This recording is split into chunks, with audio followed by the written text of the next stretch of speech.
Hello everyone, how's it going? Welcome to Crack a Pack a Day, the unofficial Magic the Gathering related channel that does exactly what it says on the tin. Every day, I'm going to open a booster pack of Magic cards and evaluate the contents, choosing one of them to take as if I were taking part in a draft, and this was pack 1, pick 1. Today, we're going to be opening another pack of Magic Origins. Let's take a look.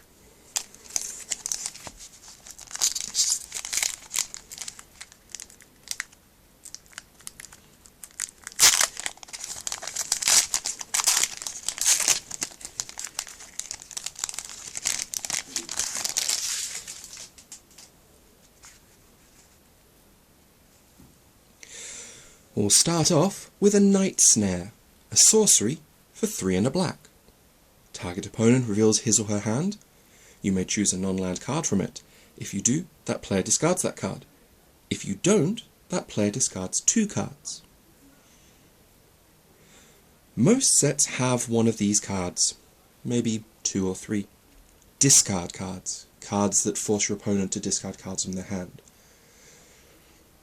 Depending on the type of deck you run, these can be good, but for the most part, not necessarily.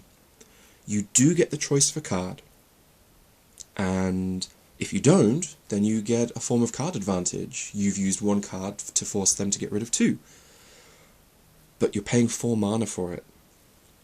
It also has the side effect of not affecting the board, which means that on turn 4, you're taking your turn off in order to do this. I'm not entirely sure I'd want to take this as my first pick.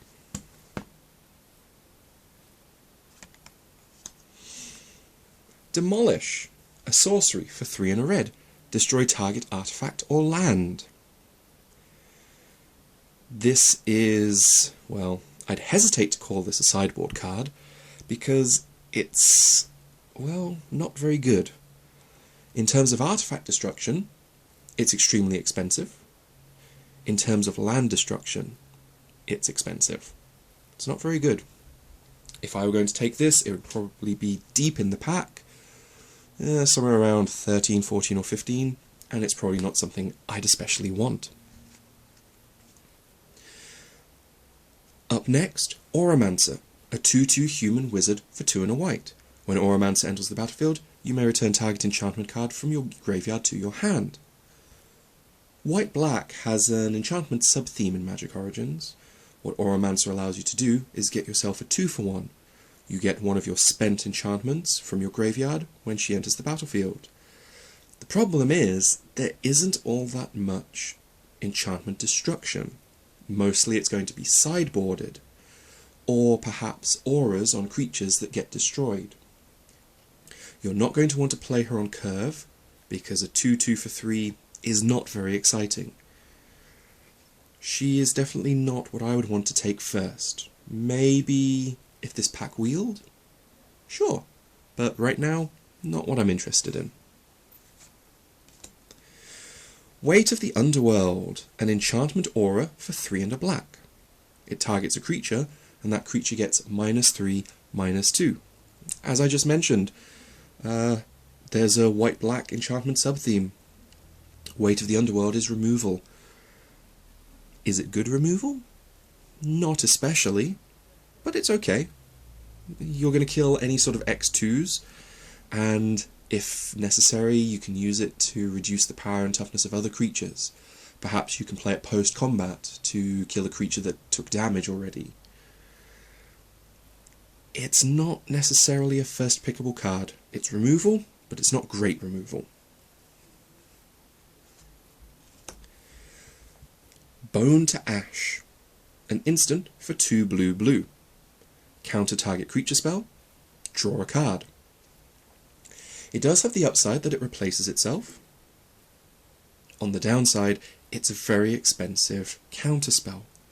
Counterspells are very niche in Draft. In Sealed, sure, they're great. Your opponent's probably going to have a big nasty creature spell. But in Draft, they might have gone full aggro.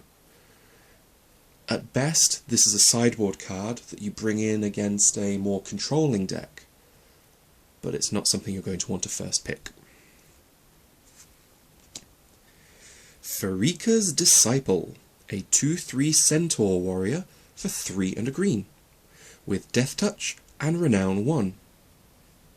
I like Farika's Disciple.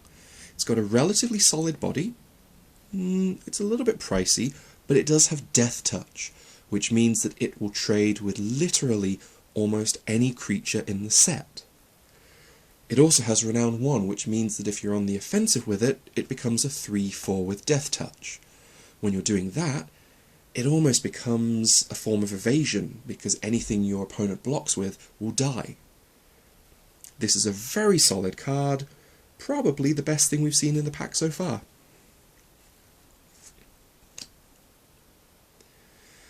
Next up, a Bellows Lizard, a 1/1 lizard creature for red. With the additional ability, 1 and a red, Bellows Lizard gets +1/+0 until end of turn. Overall, this isn't a very good card. It's very small, a 1/1 for 1, doesn't have a lot of impact on the battlefield, and its fire breathing ability is just too expensive to consider paying turn after turn to actually make it worth using. I'm probably going to pass on this one. Topan Freeblade, a 2/2 human soldier for 1 and a white. It has Vigilance and Renown 1. Topan Freeblade is probably one of the best commons, if not the best common, in Magic Origins.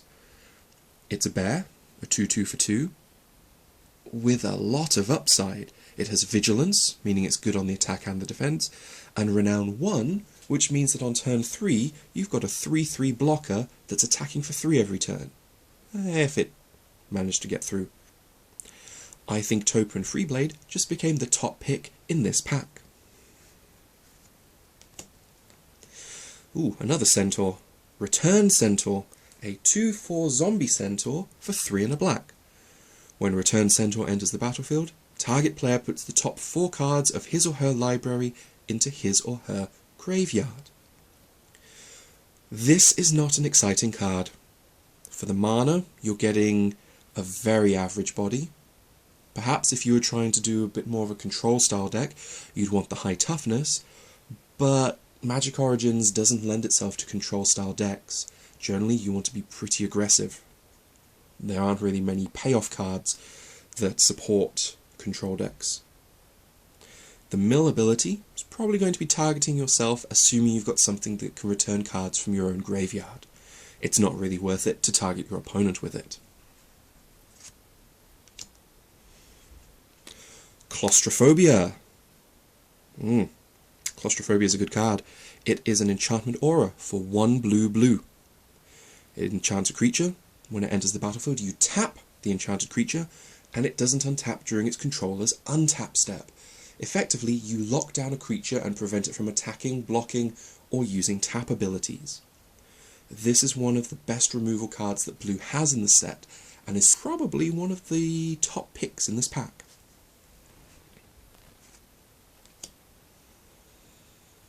And at the opposite end of the spectrum, Girapur Ether Grid, an enchantment for 2 and a red.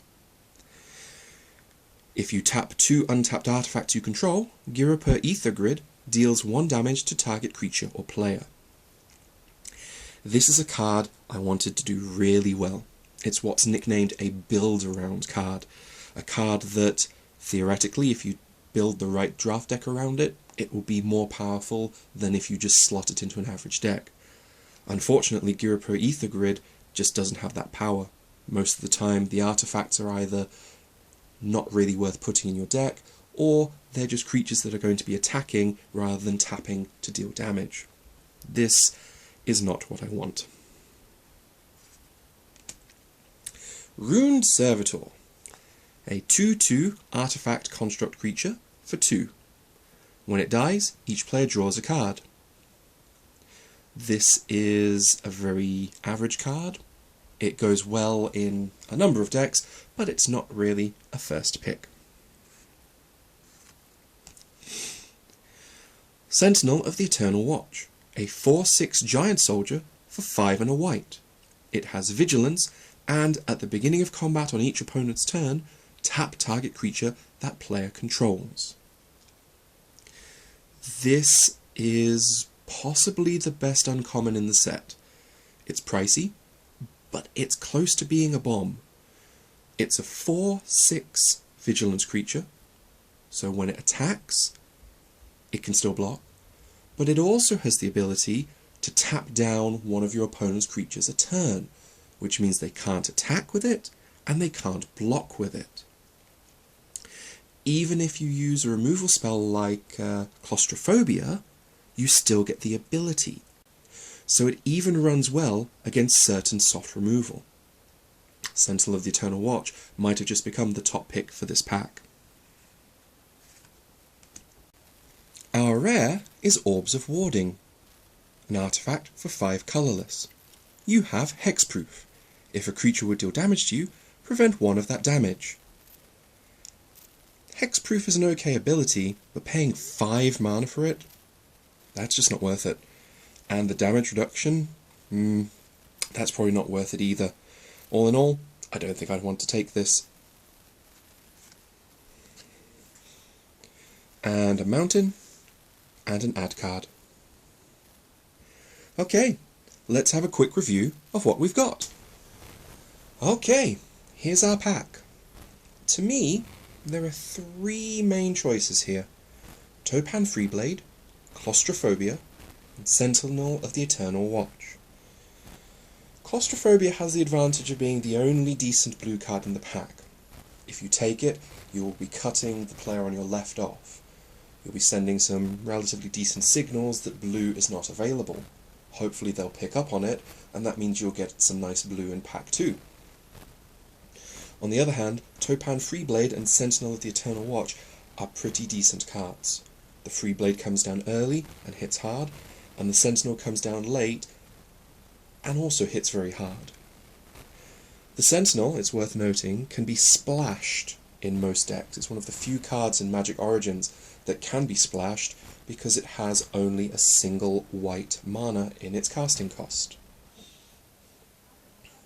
The problem I see with taking either the Freeblade or the Sentinel is that the player on your left is almost certainly going to take the other, which means that in pack 2, white will probably dry up for you, unless you manage to cut white in pack 1.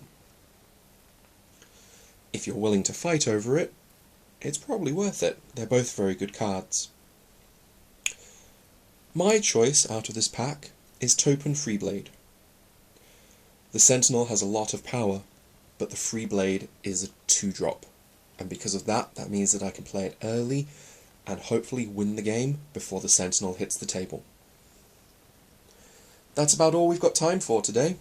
If you disagree with my choice, then please let me know in the comments below. Have a good day now!